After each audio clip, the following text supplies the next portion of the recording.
Sotran'Andriamanitra isika ny amin'ny fotoana izay nomena antsika tokoa azotsika mideha sy mankalaza azy tamin'ny alalan'ny hira sy ny vavaka toy iteo. Dia ankehitriny zany tsika manohy an'ilay fihaonana iraisam-pirenena miombana amin'ny tokoteny mamelatra na manazava ny Baiboly, tenin'Andriamanitra izay voasoratra lohahevitra farany izay ataontsika hoe tena miompana amin'ny Baiboly mialohan'ny hidirantsika amin'ilay lohahevitra izay miompana kokoa amin'ny mpitoriteny. Ny tena ibahana an'io zany dia mikasika ny mpitoriteny amin'ny ankapobeny fa ny anomboantsika anazy dia ny session fahadimy moa zany izay resantsika manokana ny amin'ny amalinan'ilay fanontaniana hoe moa mbola miatra amin'izao fotoana izao ve ny Baiboly, boky tranainy ihany izy io, kanefa ny moa ve mbola miatra amin'izao fotoana izao ve ny Baiboly. Ka nitondran'izany fampianaran'izany amintsika dia pasteur John Glass moa zany izay Amerikanina izy, kanefa notezain'ny ray aman-dreny tany Suisse dia noho izany izy dia miteny frantsay tsara zany dia tamin'ny taona 1977 izy no nandray an'i Jesosy Kristy zany no tompo sy mpamonjiny tany Inde. Dia izy io zany dia pasteura ary missionnaire ihany koa ary izy nanangana ny Église évangélique internationale any Genève. Nianatra tao amin'ny Talbot Theological Seminary izy sy The Master Seminary ihany koa. Manoratra boky izy ary anisan'ny boky nosoratany zany tia ampilahatana ity hoe une réflexion chrétienne sur la guerre izay efa noresahako taminareo omaly izy niteneniko taminareo hoe 5,000 ariary fa nizaraina 5 zany ny vidiny an'io R1,000 zany afaka azotsika azy afaka manatona instantsika raha maniry an'ity boky ity izay nosoratany pasteur John Glass. Dia manambady moa izy ary mananjanaka 3 dia manainga anazy zany mba akaty aloha aty anome an'izay fampianarana antsika izay.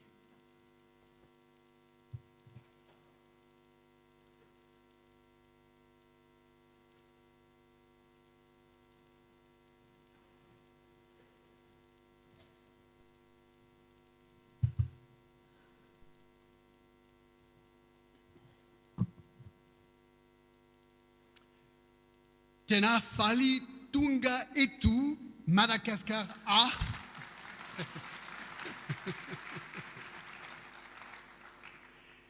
Isaou de Ituri Teni Amteni Gassia.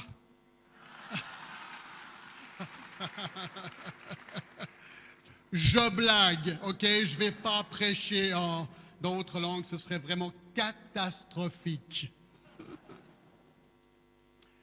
Merci de tout cœur pour cette invitation. Je découvre votre magnifique pays et vos sourires et vos chants. Vous savez, toute ma vie, j'ai voulu entendre les anges chanter. Eh bien, ce matin, j'ai entendu 4 anges, ces 4 dames chanter. J'ai jamais entendu quelque chose d'aussi beau, vraiment.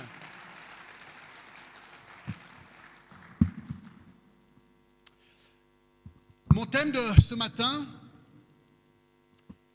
est celui-ci. La Bible est-elle encore actuelle?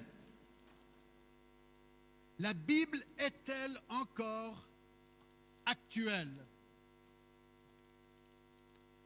J'aimerais vous montrer quelque chose d'extraordinaire, quelque chose d'incroyable, d'exceptionnel. Mesdames et messieurs, voici une Bible. Voici une Bible. Ce livre est absolument étonnant. L'Ancien Testament contient 39 chapitres. Le premier, c'est le livre de la Genèse. Et le dernier, c'est Malachie. Le Nouveau Testament contient 27 chapitres. Le premier, Matthieu. Le dernier, l'Apocalypse. La Bible contient un total de 66 livres. Savez-vous combien de chapitres il y a dans la Bible? 929. Il y a 260 chapitres dans le Nouveau Testament. dans l'Ancien Testament, il y en a 929 et dans le Nouveau Testament, 260. En tout, il y a 1189 chapitres. Savez-vous combien de versets il y a dans la Bible?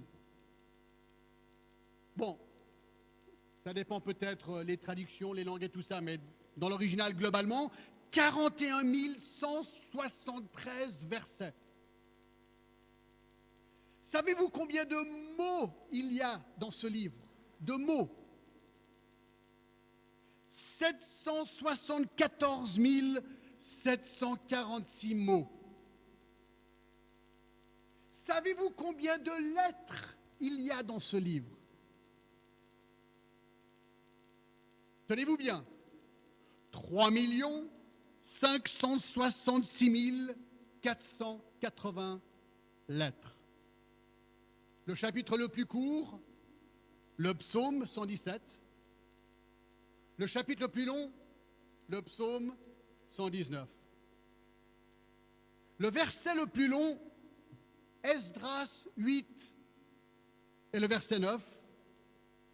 Et le verset le plus court, je suis sûr que vous le connaissez, Jean 11, 35. Jésus pleura. À la vitesse d'une lecture publique normale, la Bible entière peut être lue en 70 heures et 40 minutes. Toute la Bible, en 70 heures, 40 minutes. Environ 52 heures et 20 minutes pour lire l'Ancien Testament et 18 heures et 20 minutes pour lire le Nouveau Testament. Alors la question que nous voulons poser, maintenant que nous connaissons ce livre, est celle-ci. La Bible est-elle actuelle?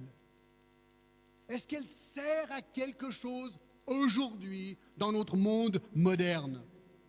Le monde des smartphones et le monde de l'Internet. Est-ce que la Bible a encore un sens?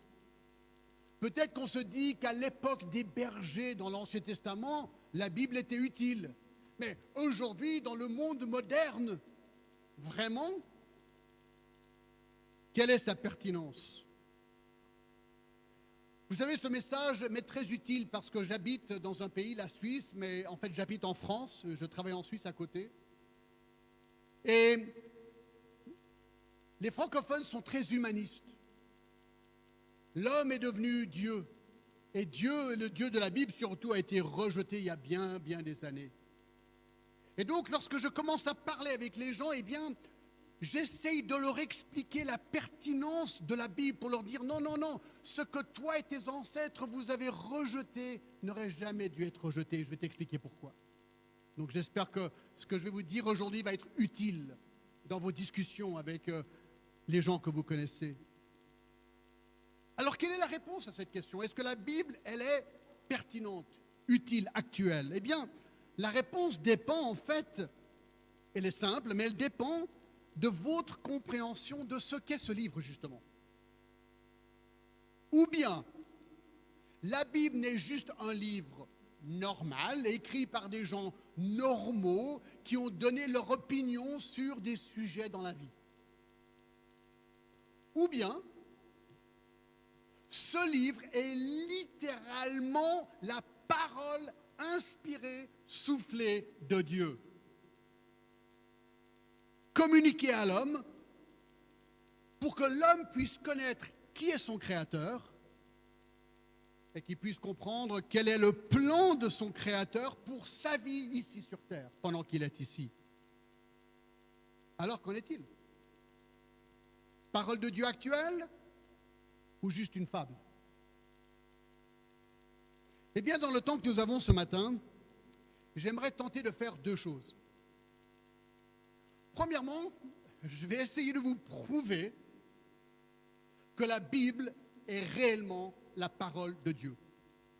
C'est mon premier objectif. Et ensuite, deuxième objectif, de vous montrer comment la Bible, la parole de Dieu, est actuelle pour le monde d'aujourd'hui. Alors parlons en premier des preuves que la Bible est la parole de Dieu. Il y a globalement deux manières pour prouver que la Bible est la parole de Dieu. En regardant ce qu'on appelle les preuves internes à la Bible, ce que la Bible dit d'elle-même, et ensuite on regarde à ce qu'on appelle les preuves externes, d'autres preuves externes à la Bible qui nous montrent et nous confirment la véracité de la Bible. Donc regardons en premier aux preuves internes. Ce que la Bible dit d'elle-même. Alors en fait, les orateurs d'hier ont déjà amplement parlé sur ce sujet. Mais aujourd'hui, j'aimerais vous montrer un texte que je trouve est un des plus pertinents, percutants, sur le sujet de l'inspiration de la Bible. Et donc, je vous invite à prendre vos Bibles et à les ouvrir à Matthieu chapitre 5. Matthieu chapitre 5.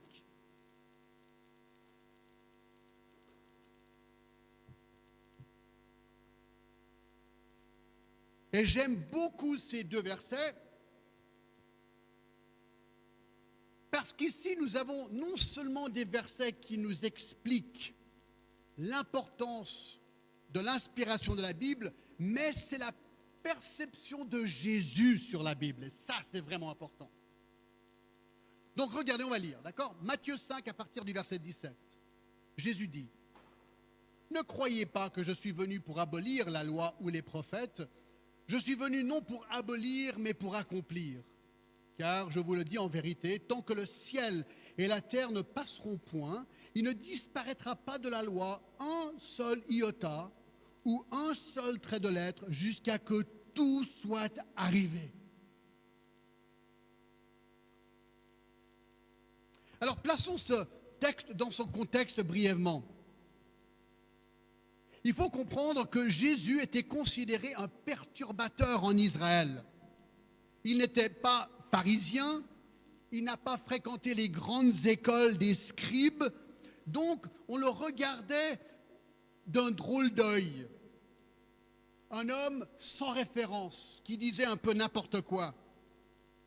En plus, Jésus critiquait ouvertement les scribes et les pharisiens, il dénonçait leur enseignement légaliste et non biblique.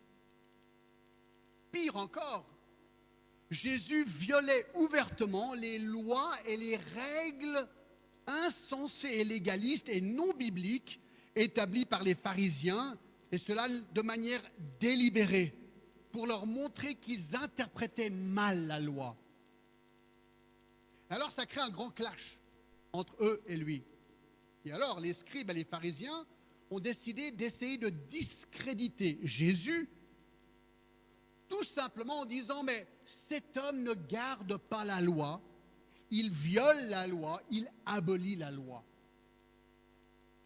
Et alors ici, dans son tout premier sermon public, Jésus se défend, il réplique et explique sa perspective sur la loi à l'encontre de ce que disaient les scribes et les pharisiens de lui. Alors il ne peut pas être plus clair. Au verset 17, il dit « Ne croyez pas que je suis venu abolir la loi ou les prophètes. Je suis venu non pour abolir, mais pour accomplir. » Alors, la petite phrase « loi et les prophètes », la loi et les prophètes, était une manière courante de décrire l'Ancien Testament. La loi, c'était la Torah. Les prophètes, le reste de l'Ancien Testament. Parfois, on ajoutait les psaumes pour décrire cette partie dans l'Ancien Testament qui s'appelle les psaumes. Donc on pouvait dire aussi la loi, les prophètes et les psaumes, comme dans Luc 24, 44. Alors parlant de tout l'Ancien Testament, Jésus dit qu'il n'est pas venu pour abolir. Et le mot abolir veut dire détruire. Si vous voulez casser une maison ou casser un mur, vous devez détruire ce mur. Et il dit, moi je ne suis pas venu pour détruire l'Ancien Testament, mais pour l'accomplir. Et le mot pour accomplir veut dire remplir. Si vous avez un verre d'eau et il y a 3/4 du verre qui est plein et l'autre qui n'est pas vide, eh bien, accomplir veut dire remplir. S'il manque de l'eau, vous allez remplir le verre jusqu'au bout. Vous venez de le remplir ou littéralement ici d'accomplir. Donc Jésus dit qu'il est la pièce manquante de l'Ancien Testament. Avec son arrivée, le verre d'eau est maintenant plein, rempli.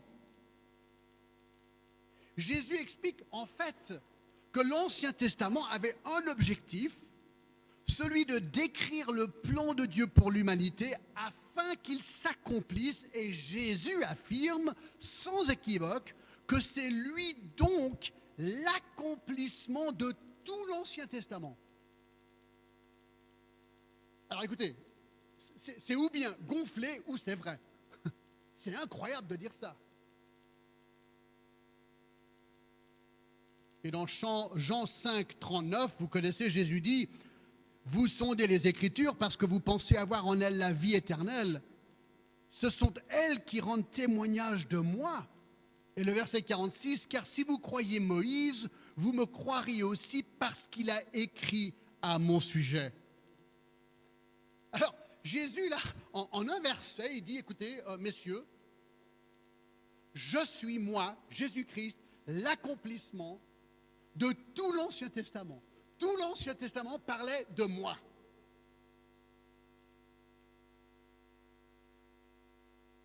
Mais vous n'avez encore rien entendu par rapport à ce que Jésus dit. Le verset 18. Car, je vous le dis en vérité, tant que le ciel et la terre ne passeront point, il ne disparaîtra pas de la loi un seul iota ou un seul trait de lettre jusqu'à que tout soit arrivé. Alors en disant en vérité, il est en train d'asseoir la vérité de ce qu'il va dire. Alors Jésus parle toujours vrai, toujours. Mais lorsqu'il ajoute la phrase « je vous le dis en vérité », il est en train de dire « écoutez bien vraiment ce que je vais dire maintenant parce que ce que je vais dire c'est capital ». C'est la première fois qu'il utilise la phrase. Première fois. Et il dit « tant que le ciel et la terre ne passeront point ». Donc Jésus affirme qu'un jour, le ciel et la terre, comme nous les connaissons, disparaîtront. Ils seront brûlés à la fin des temps. 2 Pierre 3,10 dit « de nouveaux cieux et une nouvelle terre seront établis où la justice habitera après que cette terre a été brûlée. »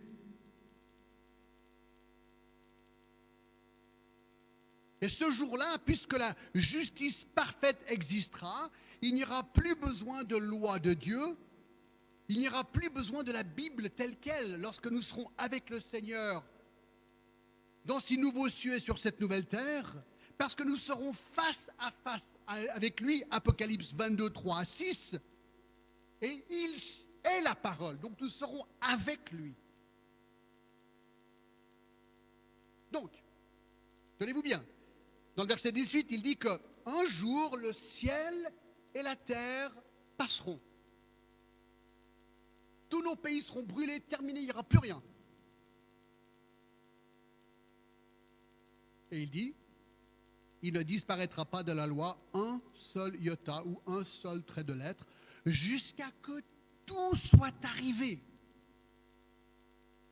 Écoutez, ce qu'il faut faire avec la parole de Dieu, mesdames et messieurs, c'est parfois aller lentement et bien réfléchir à ce qu'on est en train de lire. Et là, ça vaut un petit peu de méditation.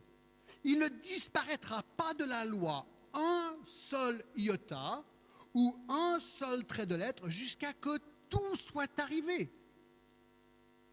Alors, l'Ancien Testament, dans l'original, a été écrit en hébreu, pour la plupart. Et alors, j'aimerais vous montrer une image ici. Je crois que vous avez l'image de l'alphabet hébreu. Peut-être pas.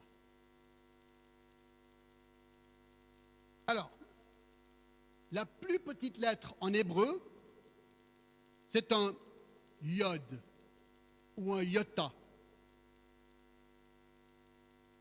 C'est l'équivalent dans notre alphabet, si vous écrivez quelque chose en français, le i.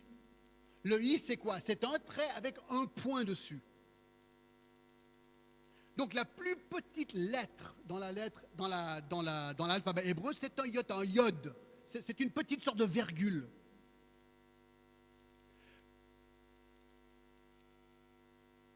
L'équivalent dans notre alphabet aussi pourrait être, si vous prenez un F, genre pour vous, F c'est comme ça, FF, Ben, la différence entre un F et un E, c'est F comme ça, et un E, c'est avec 3 lignes.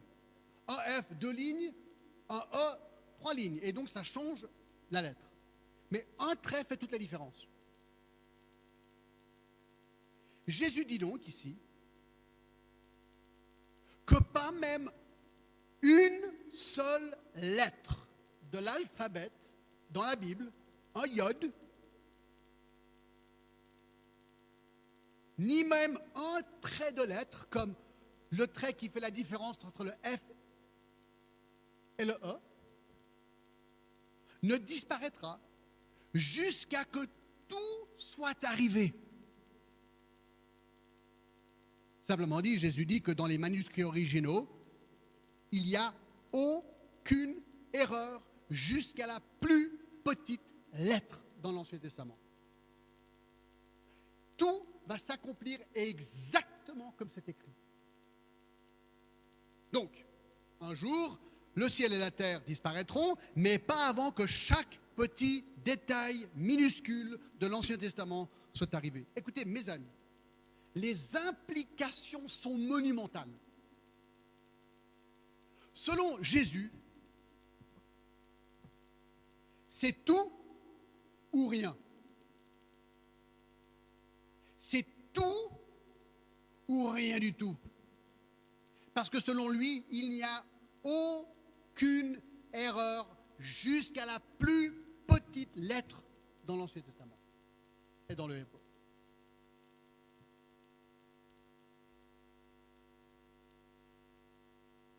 Donc tu ne peux pas choisir ce qui t'arrange.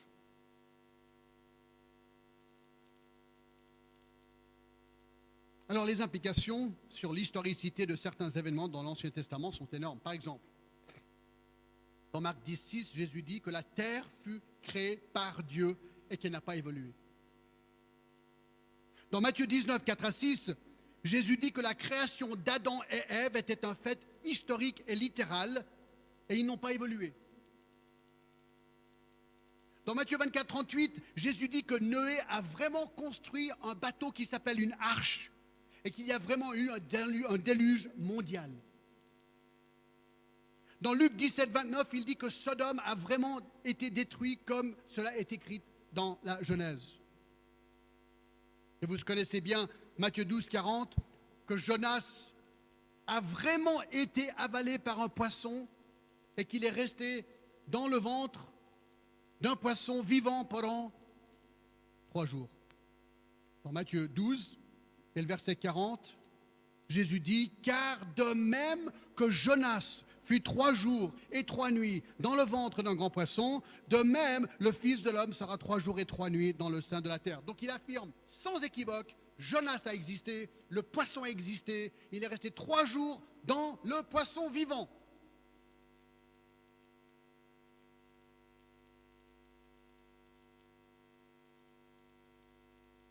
Alors bien sûr, tout le même genre d'argumentation existe pour le Nouveau Testament.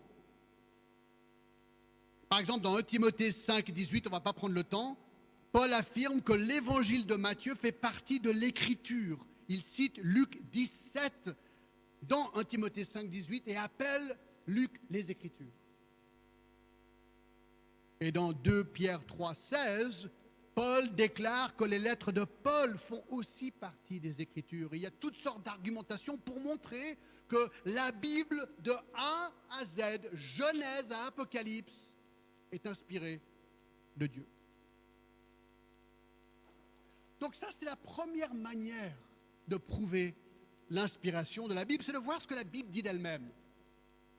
Et lorsque je parle avec des gens qui disent « Ouais, la Bible, c'est du n'importe quoi », je leur montre « Écoute, je vais te montrer ce que Jésus a dit. » Et c'est intéressant, les gens pensent que la Bible n'est pas vraie, mais lorsque vous leur montrez, ouvrez la Bible et vous leur montrez, tout d'un coup, ils disent « Ah, c'est intéressant ». Et ils oublient qu'ils ne croient pas à la Bible, parce qu'ils voient les paroles mêmes. Et quand ils voient les paroles de Jésus qui affirment ça, ils sont quand même étonnés.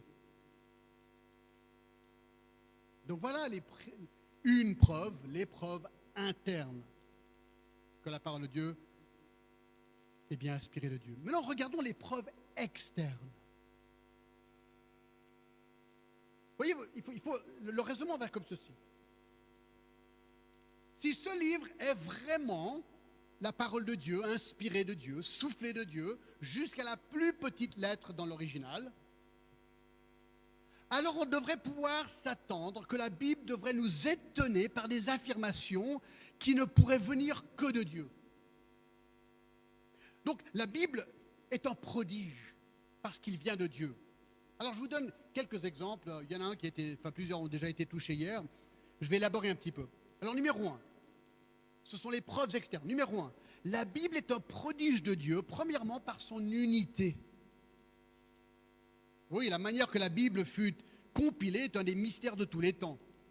40 auteurs qui avaient 19 métiers différents, écrits sur une période de 15 siècles. C'est comme si on avait commencé un livre dans l'année 500, donc au 6e siècle, et qu'on le terminait aujourd'hui. Écrit depuis 11 endroits géographiques différents, avec 10 styles littéraires différents. Et ce qui est incroyable avec la Bible, malgré cette diversité dans sa compilation, bien, ce Bible a une unité parfaite, de A à Z. Tout colle, tout marche.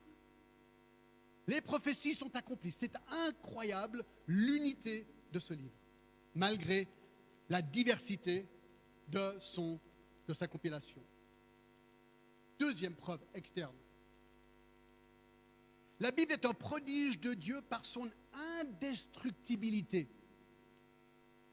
Écoutez, c'est un miracle de tous les temps, mes amis, que nous avons devant nous aujourd'hui, et pour beaucoup sur leur téléphone, des Bibles. C'est un miracle. Parce que dans l'histoire, mes amis, la Bible a été un des livres les plus détestés et haïs dans l'histoire du monde. Je vous donne un exemple. On est dans l'année 305. Il y avait un empereur romain qui s'appelait Dioclétien. Et Dioclétien avait un problème. L'Église grandait rapidement en nombre et en pouvoir et il se sentait menacé. Et donc il a décidé de briser l'Église et son pouvoir pour forcer ces gens à se soumettre à lui. Il voulait vider son empire de chrétiens qui adoraient le Dieu de la Bible et non l'empereur. Donc il a décidé, premièrement, de vider l'armée et son palais de chrétiens. Il a ordonné la destruction de toutes les Bibles et tous les livres religieux et de faire emprisonner tous les pasteurs et les forcer à sacrifier à l'empereur par le biais de la torture. Alors il y a eu beaucoup de martyrs ce jour-là.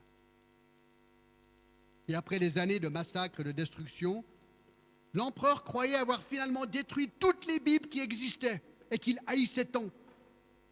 Il a même érigé un monument de victoire au-dessus des cendres d'une Bible avec l'inscription « Disparu le nom des chrétiens ». Il pensait avoir liquidé le monde de chrétiens.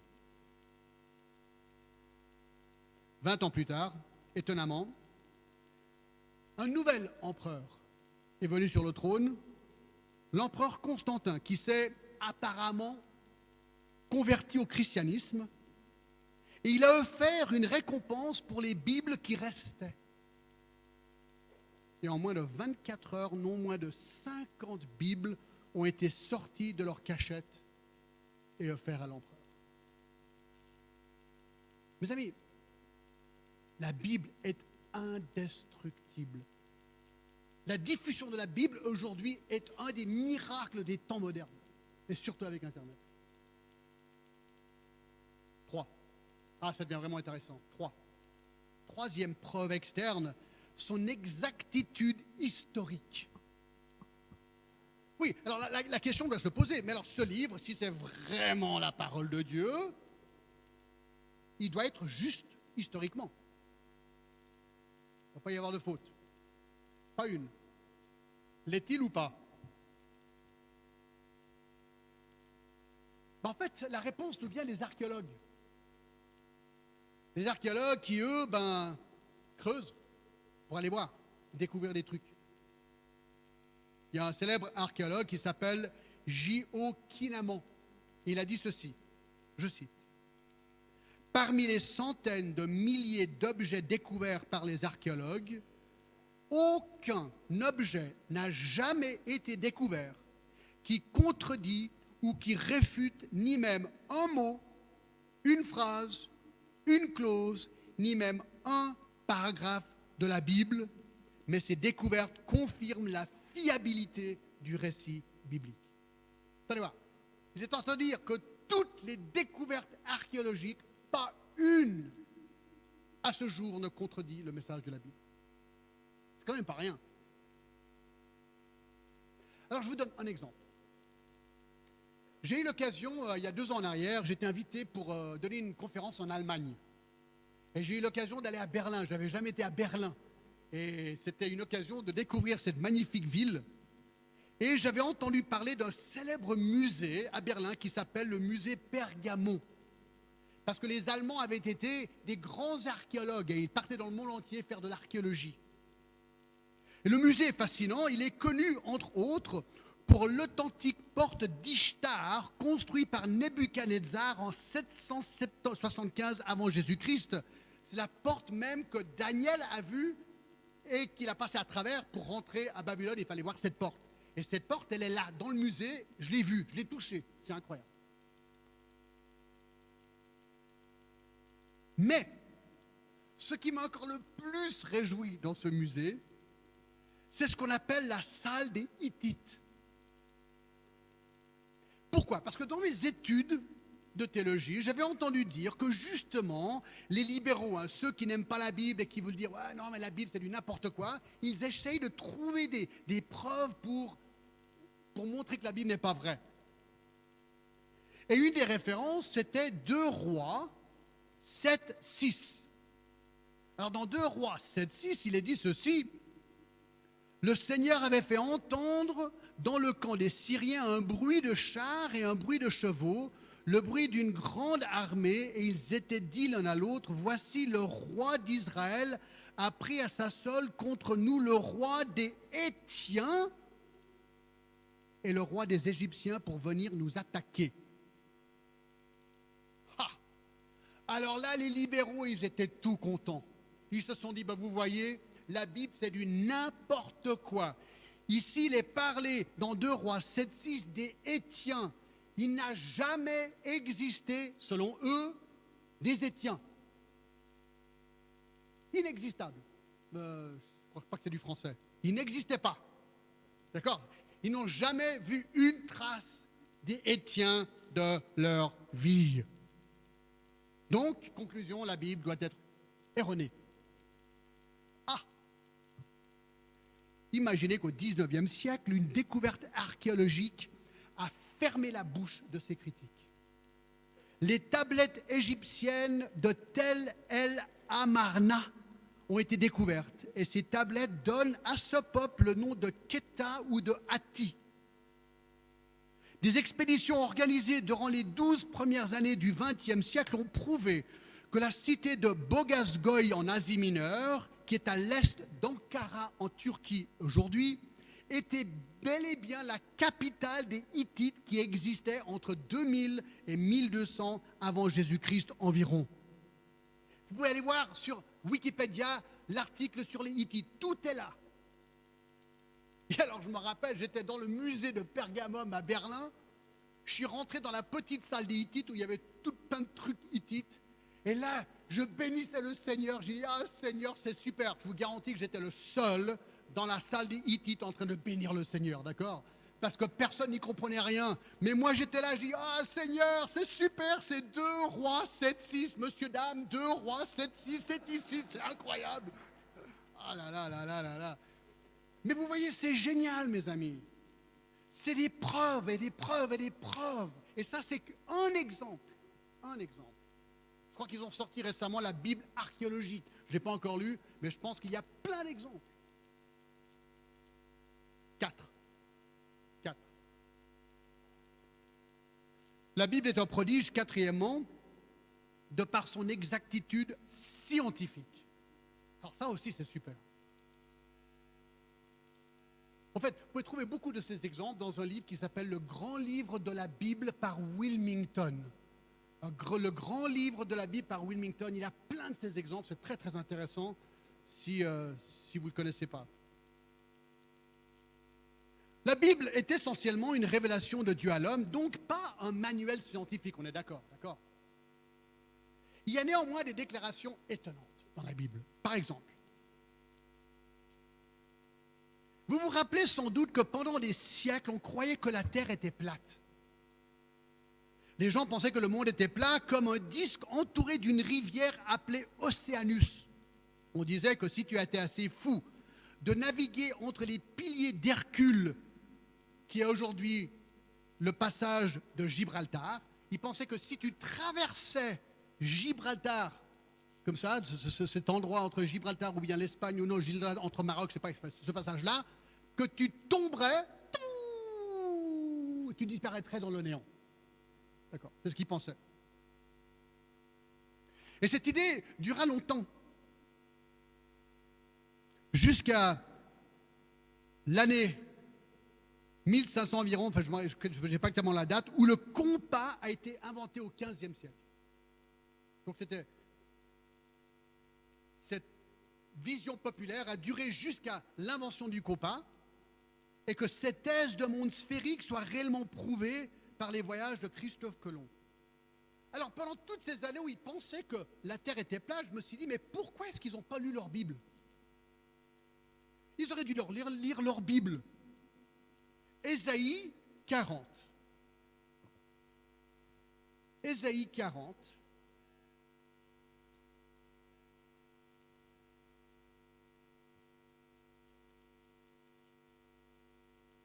Et le verset 21 et 22. Ésaïe a été écrit environ 800 ans avant Jésus-Christ. Il dit ceci, ne le savez-vous pas? Ne l'avez-vous pas appris? Ne nous l'a-t-on pas fait connaître dès le commencement? N'avez-vous jamais réfléchi à la fondation de la terre? C'est lui qui est assis au-dessus du cercle de la terre. Et ceux qui l'habitent sont comme des sauterelles. Il étend les cieux comme une étoffe légère et les déploie comme une tente pour en faire sa demeure. Et le mot parle d'un sphère, d'un cercle ici. Pendant toutes ces années, on pensait qu'on tomberait de l'autre côté de Gibraltar quand la Bible disait clairement que la terre est un cercle. Incroyable. Mais ce n'est pas tout. Pendant des siècles, une autre théorie plus avancée à propos de notre planète était non seulement le fait que la Terre était plate, mais qu'elle était apparemment fixée sur le dos d'une tortue géante qui nageait lentement au travers d'une sorte d'océan cosmique. Vous avez déjà entendu cette théorie? En fait, le fait que le monde flottait inattaché dans l'espace fut découvert par Sir Isaac Newton en 1687. Si seulement ils avaient lu la Bible. Ils auraient dû lire le livre de Job, le premier livre écrit dans la Bible chronologiquement. Job 26, 7. Job 26, 7. Il étend le septentrion sur le vide, il suspend la terre sur le néant. Vous savez ce que ça veut dire? Ça veut dire qu'il suspend la terre sur le néant. Ça veut dire que la terre, elle est là, puis elle flotte dans l'univers.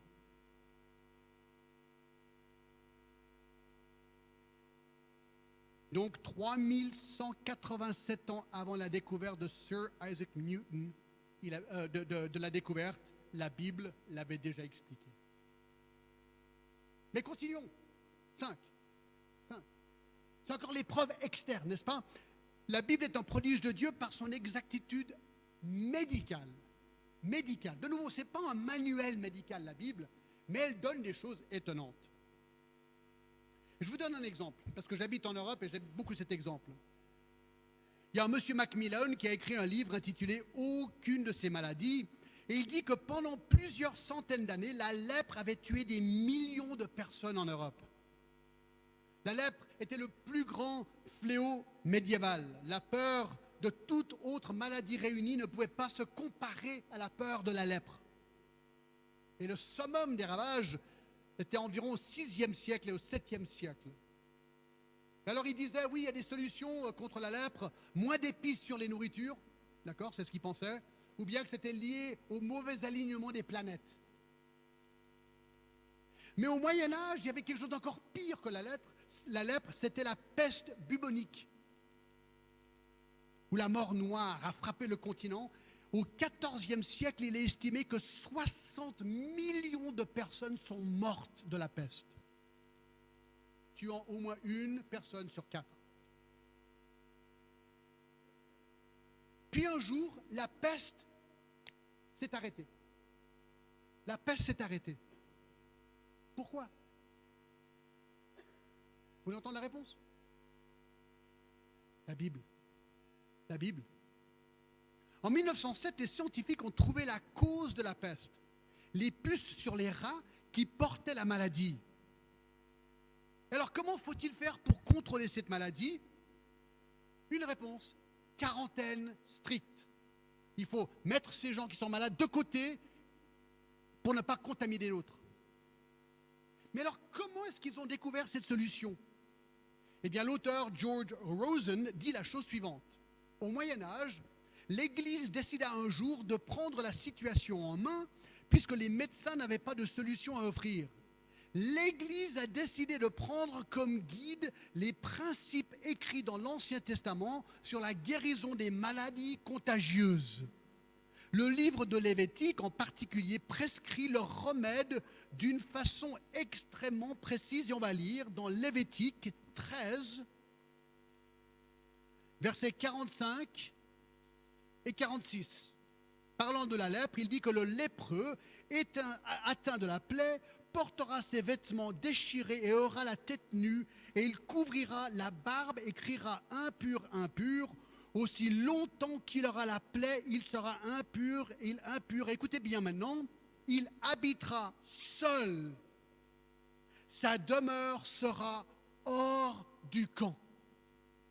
Ah.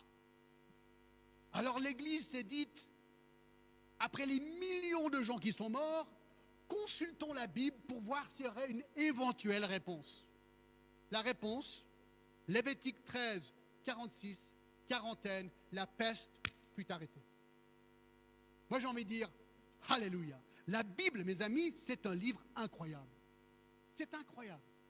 De nouveau, ce n'est pas un livre médical, mais ces petits détails qu'on peut regarder et voir, moi ça m'époustoufle et ça me donne confiance que cette Bible est vraiment la parole de Dieu et qu'elle est actuelle de nos jours. 6. Écoutez, là on arrive à la meilleure preuve de toutes. Numéro 6. Pour moi, ça c'est le top du top des preuves, d'accord? C'est celle-ci que j'utilise le plus. La Bible est un prodige de Dieu de par son exactitude prophétique. Prophétique. Wilmington dit que l'un des tests les plus exigeants auxquels on peut soumettre une religion, c'est sa capacité de prédire l'avenir. Et il dit, dans ce domaine, comme dans toutes les autres, la Bible est sans égal. La Bible contient un total de 2500 prophéties contenues dans ces pages. Environ 2000 de ces prophéties ont déjà été accomplies à la lettre. Les 500 prophéties à venir touchent souvent de la fin des temps. Alors, il y avait une exigence, je ne sais pas. Alors, moi, je crois que si vous voulez être prophète aujourd'hui, vous devez lire Deutéronome 18 avant. D'accord? Parce que Deutéronome 18, 20 à 22 dit ceci.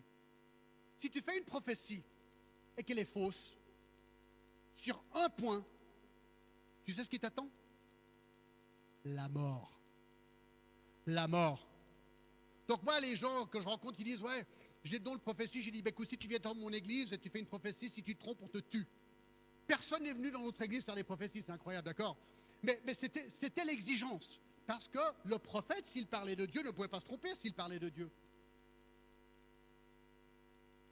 Alors, le test le plus simple, c'est de vérifier ces prophéties. Et Jésus a dit dans Matthieu 5, 17 et 18 qu'on vient de voir, qu'il est l'accomplissement de tout l'Ancien Testament. Jésus dit, écoutez, regardez ma vie, consultez les prophéties de l'Ancien Testament, faites le calcul, si je me trompe sur une prophétie, tuez-moi.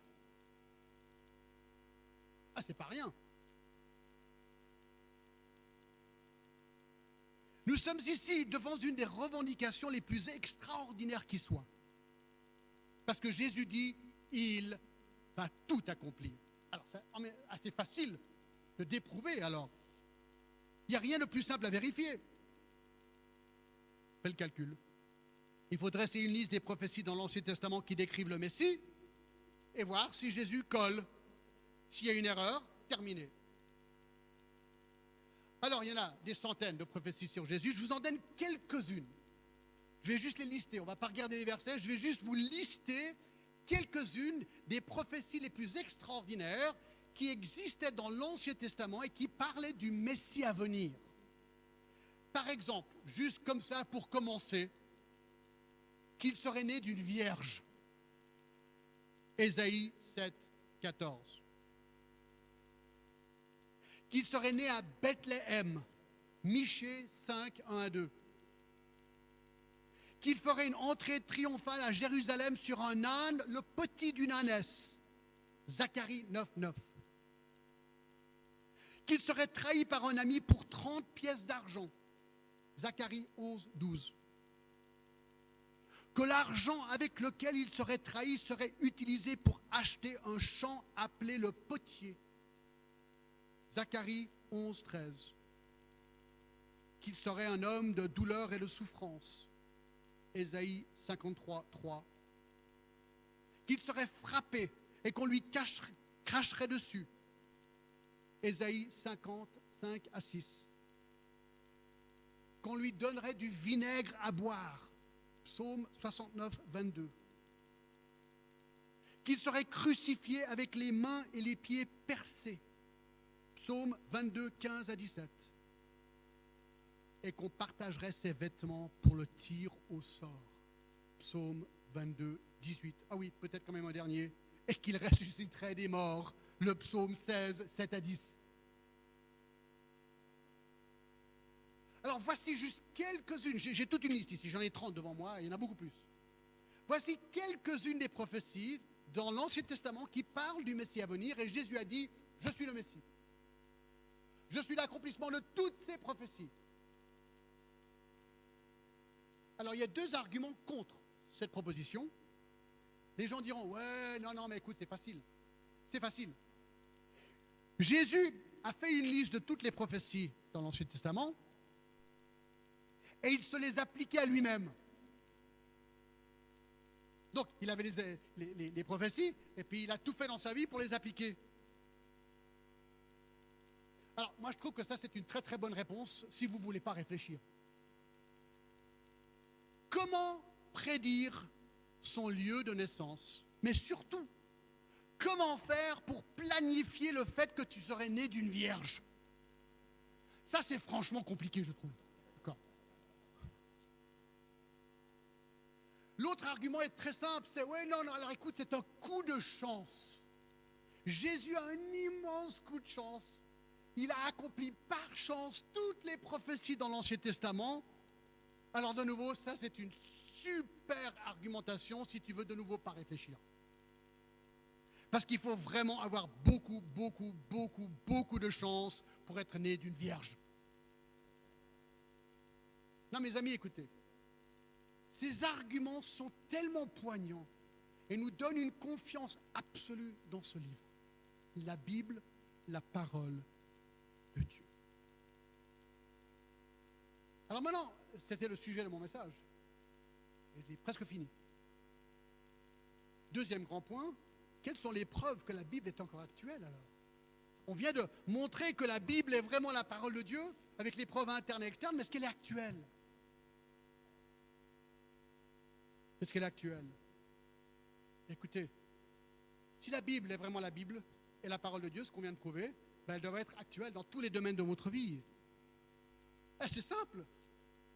Posez-vous la question, en quoi est-ce que la Bible m'a aidé dans ma vie, dans la vie quotidienne de tous les jours? Eh bien, vous le savez, vous pourriez répondre, on pourrait en parler ici, et vous me donneriez tous des exemples incroyables dans vos propres vies sur comment la parole de Dieu vous a aidé. Si vous êtes célibataire, la Bible vous parle sur comment vivre votre célibat. Si vous êtes marié, la Bible vous dit comment avoir un bon mariage, comment aimer votre conjoint avec un amour agapé. Éphésiens 5. La Bible nous parle de la famille, comment élever les enfants, comment avoir un foyer à la gloire de Dieu. Éphésiens 6. La Bible nous parle du travail, non seulement pour l'employé, mais pour l'employeur, comment être un bon employeur, comment être un bon employé. La Bible nous parle de l'argent, comment le gagner, comment le dépenser, comment le donner, comment pécher aussi avec l'argent et donc fuir l'amour de l'argent. La Bible nous parle de la maladie et comment faire face à la maladie lorsque nous souffrons. La Bible nous parle de la mort et comment s'y préparer. La Bible nous parle de la souffrance de toutes sortes et comment confronter ou comment subir la souffrance avec grâce et dignité à la gloire de Dieu. Comment le remercier. Vous savez, la Bible est radicale. Moi, un de mes versets préférés, Thessaloniciens 5, qui dit « En toutes choses, rendez grâce en Jésus-Christ, car ceci est la volonté de Dieu pour vous. » Nous devons apprendre à rendre grâce en toutes choses, même les mauvaises choses, oui, même la maladie, oui, même l'épreuve, oui. Il n'y a que des chrétiens qui peuvent faire ça. Chrétiens qui connaissent le Seigneur, ils connaissent la parole de Dieu. Ils disent, ah, la Bible me dit d'être joyeux. Et la Bible me dit, soyez joyeux. Encore, je vous le répète, soyez joyeux. Réjouissez-vous en toutes choses. Mais c'est du radical. C'est insensé. Non, ce n'est pas insensé. C'est Dieu. Parce que ma joie, elle est dans le Seigneur. Et lui, par sa joie, m'aide à subir et à vaincre ces épreuves de cette manière. Ça ne veut peut-être pas dire qu'il va changer mes épreuves dans la vie, mais il va m'aider à les subir avec grâce et tact et joie et bonheur. C'est pour ça que les chrétiens sont radicalement différents des autres. La Bible nous parle sur comment gérer nos amitiés, comment faire face à nos ennemis, que faire avec les mouvements de guerre dans le monde. Vous avez vu le petit livre. Il y a plein de réponses sur le problème de la guerre dans la Bible, sur comment maintenir la joie, comment faire face à ma tristesse, quelle est ma relation avec l'État. Écoutez, la Bible, elle parle de tous les domaines de la vie, c'est incroyable. En fait, moi j'appelle souvent ça, la Bible, c'est le manuel de la vie. C'est le manuel de la vie. C'est ton manuel. Écoute, tout ce dont tu as besoin pour vivre est là. Tout. Tout. C'est génial. C'est génial.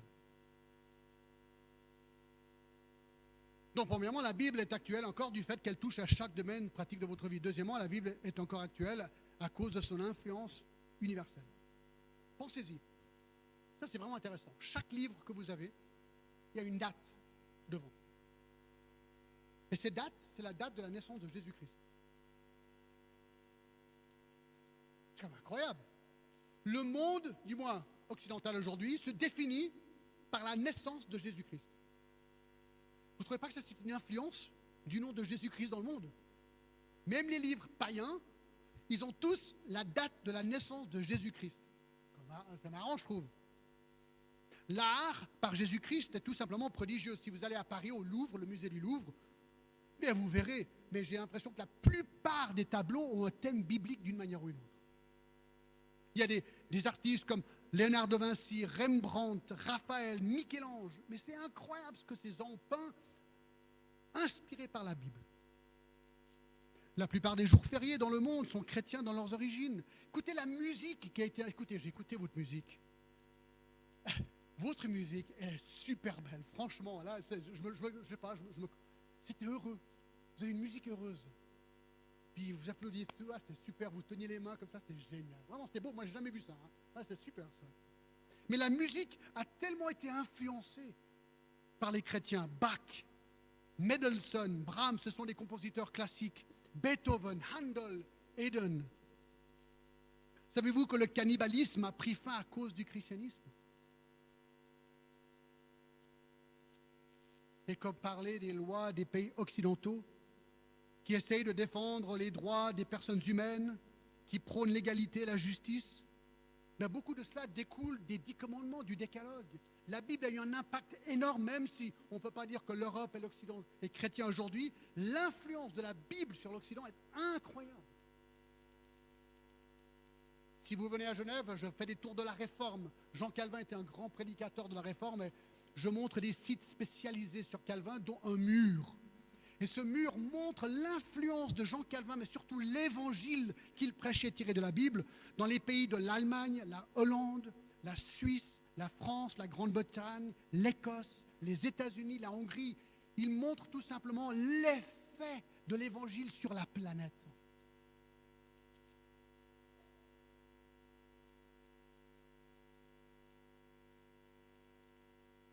Est-ce que la Bible est actuelle?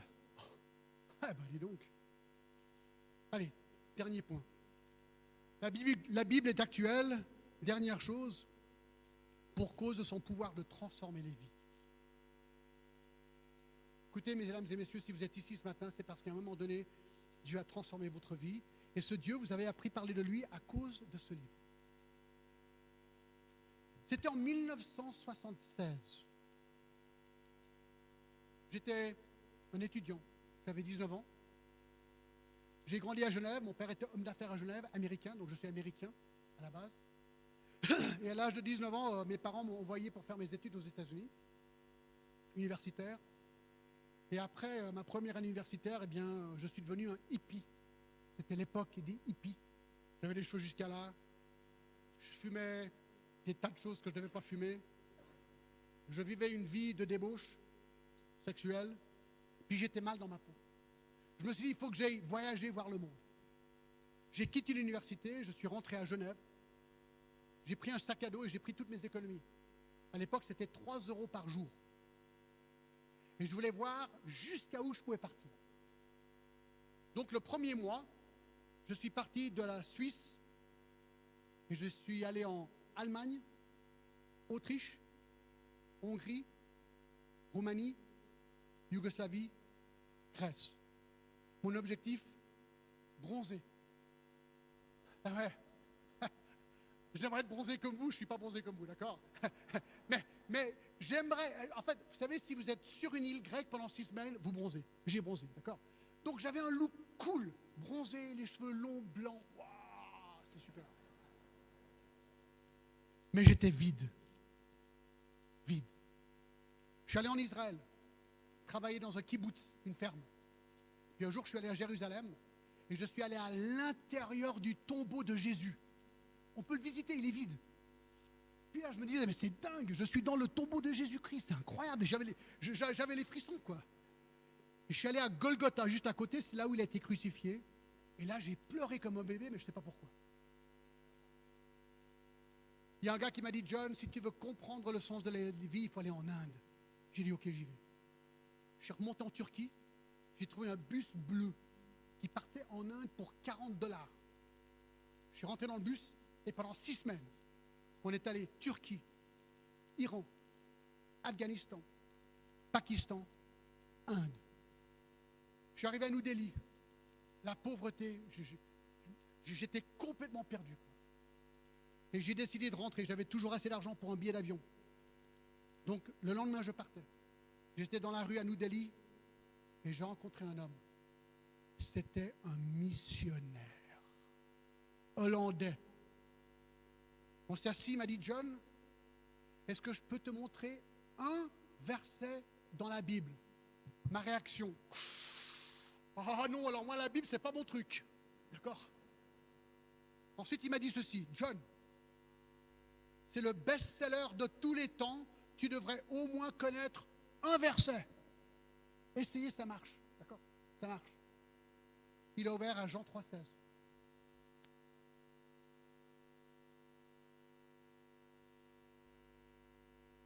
Peut-être, oui. Par accident, bien sûr. Car Dieu a tant aimé le monde qu'il a donné son Fils unique, afin que quiconque croit en lui ne périsse point, mais qu'il ait la vie éternelle. Il m'a dit, John, tu as 2 choix. Ou bien tu rejettes Jésus-Christ et tu périras pour l'éternité, tu seras coupé de Dieu dans les peines éternelles. Ou bien le verset dit que tu crois en Jésus-Christ, tu l'invites comme sauveur et Seigneur dans ta vie, il va pardonner ton péché et te donner la vie éternelle. Qu'est-ce que tu veux faire? Alors là, j'ai eu peur, je suis sorti, il m'a suivi. Il m'a dit, John, c'est ta dernière chance, repens-toi maintenant. Et j'ai dit, ok. Donc j'ai baissé ma tête à New Delhi, en pleine rue, et j'ai dit, Seigneur Jésus-Christ, si ce que la Bible dit est vrai.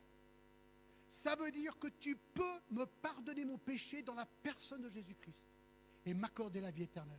Je n'ai rien à perdre. Je te demande maintenant, de rentrer dans mon cœur, de pardonner mon péché et de me donner la vie éternelle. Et à cet instant,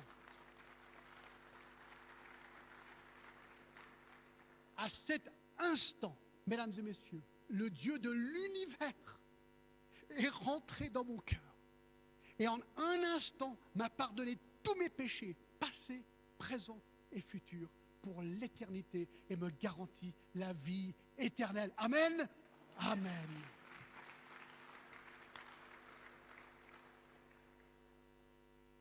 Et aujourd'hui, je suis pasteur. Quelque chose s'est passé dans ma vie, quoi. Je suis pasteur, c'est incroyable, j'aurais jamais dû être pasteur de ma vie. Voilà comment Dieu peut changer une vie. Mesdames et messieurs, la question est celle-ci. La Bible est-elle actuelle aujourd'hui? Dans ta vie, pour la vie de ton voisin qui ne connaît pas le Seigneur, pour la vie de ton collègue, pour la vie de ton employeur, oui, elle est actuelle. Ils attendent qu'une chose, que tu leur montres et que tu le leur révèles. Et Dieu va t'aider. Un peu de courage et attention, parce que Dieu va faire des grandes choses. Seigneur, merci de tout cœur. Merci de tout cœur pour la Bible, la parole de Dieu et l'effet qu'elle a dans toutes nos vies, Seigneur. À toi toute la gloire. Nous t'aimons, Seigneur, et merci encore au nom de Jésus.